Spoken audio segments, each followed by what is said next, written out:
কাজ করতে করতে শেষ আর হয় না।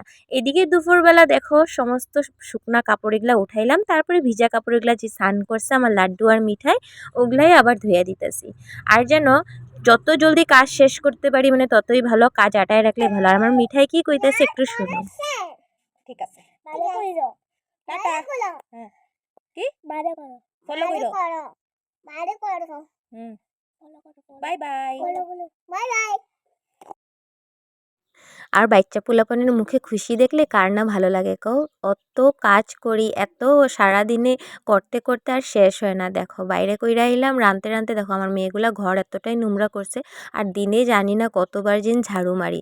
এদিকে ঝাড়ু মারতে মারতে রান্নাটাও কমপ্লিট হয়ে যেতেছে গিয়া। দেখো সব কিছু ঘর দুয়ার গুছাই নিছি আর কাপড়গুলো এখানে টাল মেরে রাখছি, পরে দিয়ে আস্তে আস্তে গুছামু।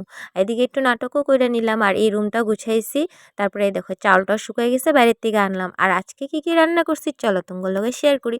আজকে একদম শর্টকাট রান্না করছি, তিত করলা ভাজা করছি, বেগুন ভাজা, ডাল আর কি জানি না একটা তরকারি বানাইছি। আমি নিজেও বুঝতে পাইতেছি না যে মাছের মাথা দিয়ে আমি এটা কি বানাইলাম, কিন্তু খাইতে খুবই টেস্টি হয়েছিল।